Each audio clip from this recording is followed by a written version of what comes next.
All right, y'all, how's it going? Of course, if you follow me on Facebook, you'll see what I did yesterday. I picked up this little gem here. Yeah, so I have very little experience. I'll say very, very little, almost no experience on these kayaks. So my plan is I'm gonna get this thing outfitted. I'm gonna try to figure out what I need and what I don't need. One of the bigger reasons why I'm making this video is because I know a lot of y'all that watch my channel do a lot of kayak fishing, and I really have no idea what I need. I really don't.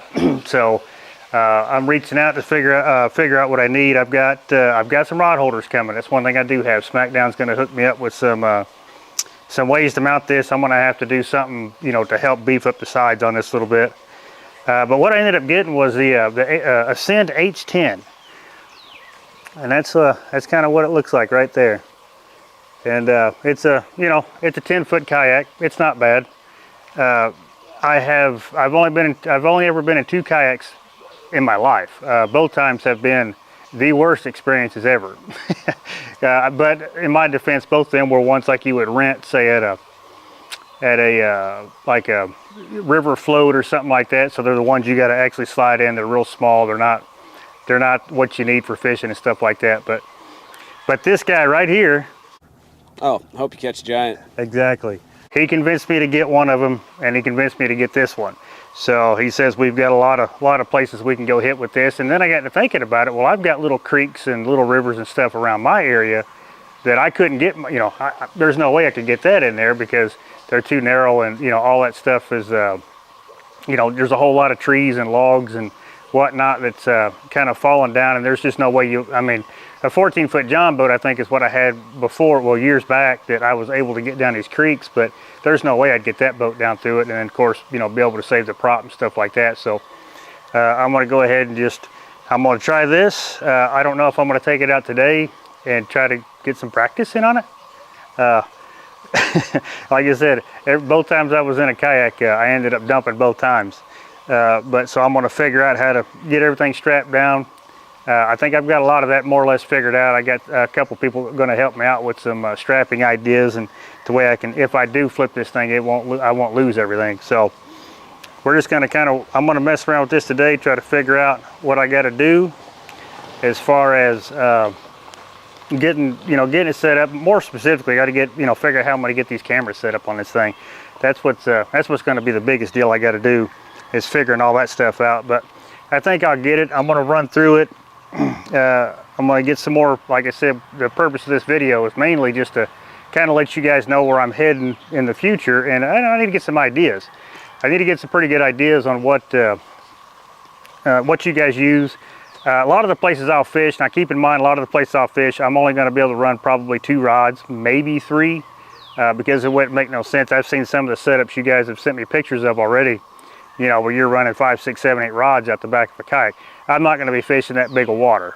That's the one thing this is going to be for, is for places I can't get my boat into. Because if I'm going to fish big water, I'm going to be in that boat just for the simple fact of the barge traffic, the big boat traffic, stuff like that. Yeah, this is kind of a new step. I'm gonna I got some bank fishing stuff I'm gonna end up doing, because right now we have gotten so much rain.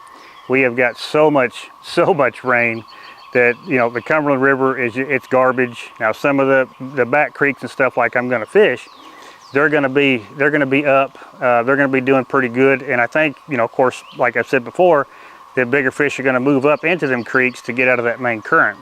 Because they don't like to stay in that unless they can find a place to get out of the current on the main channel. But most of the time I find them just kind of moving up into the creeks, and that's where they're going to want to stay. And so it's kind of a perfect time. Only problem is the one spot that I really want to go to, I'll guarantee you it is still up and high. But if I can get the stuff I need for this, that doesn't matter, because I can launch it out of the back of the truck. I can drag it down to wherever the water starts floating this kayak, and I can get it and I can go fish it, because it's not like there's a whole bunch of current. There's not going to be a whole lot of trees or logs floating down it, so it's not going to make it unsafe for me. But I still need to. I guess the biggest thing is, I think once I get in it, I'll be fine. It's the whole getting in and out part of it that's is going to be kind of a learning curve for me.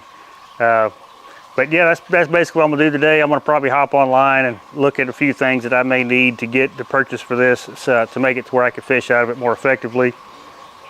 Make things a lot more comfortable for me would be the biggest thing. So we're gonna kind of, you know, I'm gonna kind of make this, because the stuff I've got is not coming in for a couple days. Once I get that, I'll do a video on how I mount it and stuff like that. Then, you know, y'all can tell me like, hey, that's dumb, or oh, awesome idea. And then, but like I said, the main reason about this video is I just want to get ideas, because I've never, I've never fished out of a kayak before. That is one thing I've never done. But I do know where this thing here will take me places that I would never go before. I mean, you can't even walk to them, so you almost have to get through them like this. So, like I said, it's all going to be a learning curve for me. I hope I get a lot of good advice, which I'm sure I will. I always do. And I'd like to see some ideas, hear some ideas, or things that, you know, has worked for you, has not worked for you, or possibly something I could do to, you know, as a noob. I'm a 100% noob on this. So, but I got the basics. I got the kayak, I got the paddle, I got a life jacket, so I got the basics. I got the wheel and the termination and the fishing rod. So basically I've got all the basics covered. But I need to figure out, you know, other things that I need to do to this thing. So yeah, y'all hit me up in the comments, let me know what you think. I'm looking forward to this. It's gonna open up a whole new areas for me to fish. You know, places that I fished before years back, but you know, I haven't been there in so many years, it's unreal. So this is gonna be, I'm excited. I never thought in a million years that I would ever be in a kayak, you know, chasing these fish, because people were talking to me saying, well, you know, catching a big fish out of a kayak is a whole different story. And I can imagine, I can definitely imagine. I couldn't imagine hooking into a 100-pound fish in a kayak, but we're gonna give it a shot. I mean, you know, worst case scenario, I flip it, but I think if I get everything strapped in, it won't be such a bad deal. As long as I don't lose the fish, that would probably break my heart more than anything. But anyway, like I said, hit me up in the comments, let me know. And like always, I appreciate you watching this one, and I'll catch you on the next one.